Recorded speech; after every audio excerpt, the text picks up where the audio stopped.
ಆಚಿ ಮಸಾಲ. ಎಂತ ಅಡಿಗೆಯ ರುಚಿಯಾಗೋ ರಹಸ್ಯವು 20 ರೂಪಾಯಿ.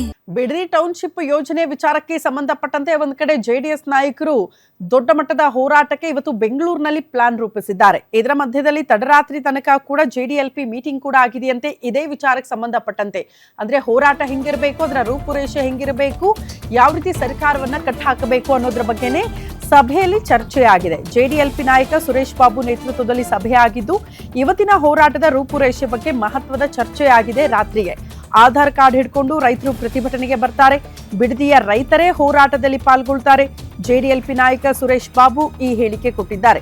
ನಮ್ಮ ಹೋರಾಟಕ್ಕೆ ಬಿಜೆಪಿ ನಾಯಕರು ಕೂಡ ಕೈ ಜೋಡಿಸ್ತಾರೆ. ಸರ್ಕಾರ ಹೇಳಿರುವಂತೆ ರೈತರು ಭೂಮಿ ಕೊಡೋದಕ್ಕೆ ಸಿದ್ಧರಿಲ್ಲ ಅನ್ನುವಂತಹ ವಿಚಾರವನ್ನ ಸುರೇಶ್ ಬಾಬು ಪ್ರಸ್ತಾಪ ಮಾಡಿದ್ದು, ಪ್ರಾಮಾಣಿಕ ರೈತರು ಒಂದಡಿ ಜಾಗ ಕೊಡೋದಕ್ಕೂ ಕೂಡ ಮುಂದೆ ಬರಲ್ಲ ಅಂತ ಹೇಳಿದ್ದಾರೆ. ರಿಯಲ್ ಎಸ್ಟೇಟ್ ದಂಧೆ ಮಾಡೋರಿಗೆ ಮಾತ್ರ ಇದು ಉಪಯೋಗ. ಜೆಡಿಎಲ್ಪಿ ನಾಯಕ ಸುರೇಶ್ ಬಾಬು ಈ ಹೇಳಿಕೆ ಕೊಟ್ಟಿದ್ದಾರೆ. ಎನಿವೆ, ಮೈತ್ರಿ ನಾಯಕರ ಒಗ್ಗಟ್ಟು ಪ್ರದರ್ಶನ ಆಗುತ್ತಾ ಈ ಹೋರಾಟದಲ್ಲಿ ಅನ್ನೋ ವಿಚಾರಕ್ಕೆ ಸಂಬಂಧಪಟ್ಟಂತೆ ಜೆಡಿಎಲ್ಪಿ ನಾಯಕ ಸುರೇಶ್ ಬಾಬು ಅವರು ಕೊಟ್ಟಿರುವಂತಹ ಸ್ಟೇಟ್ಮೆಂಟ್, ಹೌದು ಬಿಜೆಪಿ ನಾಯಕರು ಕೂಡ ಕೈ ಜೋಡಿಸ್ತಾರೆ ಈ ಹೋರಾಟದಲ್ಲಿ ಅಂತ. ಈಗ ಸರ್ಕಾರ ಹೇಳ್ತಾ ಇದೆ 80% ರೈತರು ಒಪ್ಕೊಂಡಿದ್ದಾರೆ, ಅವ್ರು ಒಪ್ಕೊಂಡಿರೋದಕ್ಕೆ ಯೋಜನೆಯನ್ನ ಅನುಷ್ಠಾನಕ್ಕೆ ತರ್ತಿದೀವಿ ಅಂತ. ಹಂಗಾದ್ರೆ ದಾಖಲೆಗಳನ್ನ ತೋರಿಸ್ಬೇಕಲ್ಲ ಅನ್ನೋದು ಜೆಡಿಎಸ್ ನಾಯಕರ ಪ್ರಶ್ನೆ. ಯಾರು 80% ರೈತರು ಒಪ್ಕೊಂಡಿದ್ದಾರೆ? ಖಂಡಿತ ಇಲ್ಲ. ಯಾರಾದ್ರೂ ರಿಯಲ್ ಎಸ್ಟೇಟ್ ದಂಧೆ ಮಾಡೋರು ಇದ್ರೆ ಮಾತ್ರ ಭೂಮಿ ಕೊಡೋದಕ್ಕೆ ಸಿದ್ಧರಿದ್ದಾರೆ. ಅಲ್ಲಿ ಇಲ್ಲಿ ಬೆರಳೆಣಿಕೆಯಷ್ಟು ರೈತರು ಮುಂದೆ ಬರಬಹುದು. ಆದ್ರೆ ಬಿಡದಿ ಭಾಗದಲ್ಲಿ ಯಾವೊಬ್ಬ ರೈತ ಕೂಡ ತಾನು ದುಡಿದು ತಿನ್ನುವ ಅನ್ನ ಕೊಡುವಂತ ಭೂಮಿಯನ್ನ ಮಾರಾಟದಕ್ಕೆ ಸಿದ್ಧ ಇಲ್ಲ. ಹಾಗೇನಾದ್ರೂ ಸಿದ್ಧರಿದ್ರೆ, ಯಾರದಾದ್ರೂ ರೈತರ ಅಭಿಪ್ರಾಯ ಸಂಗ್ರಹ ಮಾಡಿದ್ರೆ ಅದಕ್ಕೆ ಸಂಬಂಧಪಟ್ಟಂತ ದಾಖಲಾತಿಗಳನ್ನ ಕೊಡಿ ಅಂತಾನೆ ಜೆಡಿಎಸ್ ನಾಯಕರು ಕೇಳ್ತಾ ಇರೋದು. ಇನ್ಫ್ಯಾಕ್ಟ್ ಜೆಡಿಎಲ್ಪಿ ನಾಯಕ ಸುರೇಶ್ ಬಾಬು ಅವರು ಕೂಡ ಇದೇ ವಿಚಾರವನ್ನ ಪ್ರಸ್ತಾಪ ಮಾಡಿದ್ದಾರೆ. ಸರ್ಕಾರನೇ ಸುಳ್ಳು ಹೇಳ್ತಾ ಬರ್ತಾ ಇದೆ, ಇಲ್ಲಿ ತನಕ ಯಾವ ರೈತರು ಕೂಡ ಭೂಮಿ ಕೊಡೋದಕ್ಕೆ ಸಿದ್ಧರಿಲ್ಲ. ಹಾಗಾಗಿ ಯೋಜನೆಯನ್ನ ಈ ಕೂಡಲೇ ರಾಜ್ಯ ಸರ್ಕಾರ ಕೈ ಬಿಡಬೇಕು, ಇಲ್ಲ ಅಂದ್ರೆ ಉಗ್ರ ಹೋರಾಟವನ್ನ ಜೆಡಿಎಸ್ ಈ ವಿಚಾರದಲ್ಲಿ ಮಾಡೇ ಮಾಡುತ್ತೆ ಅನ್ನುವಂತಹ ವಿಚಾರವನ್ನ ಸುರೇಶ್ ಬಾಬು ಅವರು ಪ್ರಸ್ತಾಪ ಮಾಡಿದ್ದಾರೆ.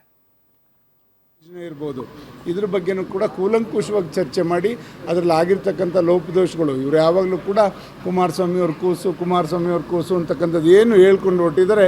ಇವರು ಸದನ ಸಮಿತಿ, ಇವರ ಒಂದು ಸತ್ಯಶೋಧನಾ ಸಮಿತಿಯನ್ನು ಮಾಡಿ ಅದರಲ್ಲಿ ಏನೇನು ವರದಿ ಕೊಟ್ಟಿದ್ರು ಇದೆಲ್ಲ ಕೂಲಂಕುಷವಾಗಿ ನಾವು ಚರ್ಚೆ ಮಾಡಿದ್ದೇವೆ. ಇದನ್ನು ಬೆಳಕಿಗೆ ತಂದು ಯಾರು ಇದರಲ್ಲಿ ಭಾಗಿಗಳಾಗಿದ್ದಾರೆ, ಯಾವ ಉದ್ದೇಶಕ್ಕೋಸ್ಕರ ಇದನ್ನು ಮಾಡ್ತಾ ಇದ್ದಾರೆ ಅಂತಕ್ಕಂಥದ್ದನ್ನ ಸದನದ ಮುಂದೆ ಇಡಲಿಕ್ಕೆ ನಾವೆಲ್ಲರೂ ಕೂಡ ತಯಾರಿಯನ್ನು ಮಾಡ್ಕೊಂಡಿದ್ವಿ. ಬಿಡದಿ ಹೋರಾಟನೂ ಕೂಡ ಎರಡೂ ಪಕ್ಷದವರು ಒಟ್ಟಿಗೆ ಸೇರಿಕೊಂಡು ಒಂದು ಏನು ಇದರಲ್ಲಿ ಫ್ರೀಡಮ್ ಪಾರ್ಕಲ್ಲಿ ಅದನ್ನು ಆಯೋಜಿಸಿದೆ. ಖಂಡಿತ ಎಲ್ಲರೂ ಸೇರಿಕೊಂಡು ಅದರಲ್ಲಿ ನಿಮಗೆ ಅಲ್ಲಿ ಮುಕ್ತವಾಗಿ ಅಲ್ಲಿರ್ತಕ್ಕಂಥ ರೈತರೇ ಅಲ್ಲಿಗೆ ಪಾಲ್ಗೊಂಡು ಅದರಲ್ಲಿ ಕೂತ್ಕೊಂಡು ಅವರು ಆಧಾರ್ ಕಾರ್ಡ್ ಸಮೇತ ಬರೋರಿದ್ದಾರೆ. ದಯಮಾಡಿ ಈಗ ಏನು ಮುಖ್ಯಮಂತ್ರಿಗಳು, ಇವರು ಕಾಂಗ್ರೆಸ್ನವರು, ಇವ್ರು ನಕಲಿ ಇದು ಎಲ್ಲರೂ ಕೂಡ ಆಗ್ಲಿಕ್ಕೆ ಜಮೀನು ಕೊಡಲಿಕ್ಕೆ ಮುಂದಾಗಿದ್ದಾರೆ ಅಂತಕ್ಕಂಥದ್ದು ಏನು ಹೇಳಲಿಕ್ಕೆ ಹೊರಟಿದ್ದಾರೆ.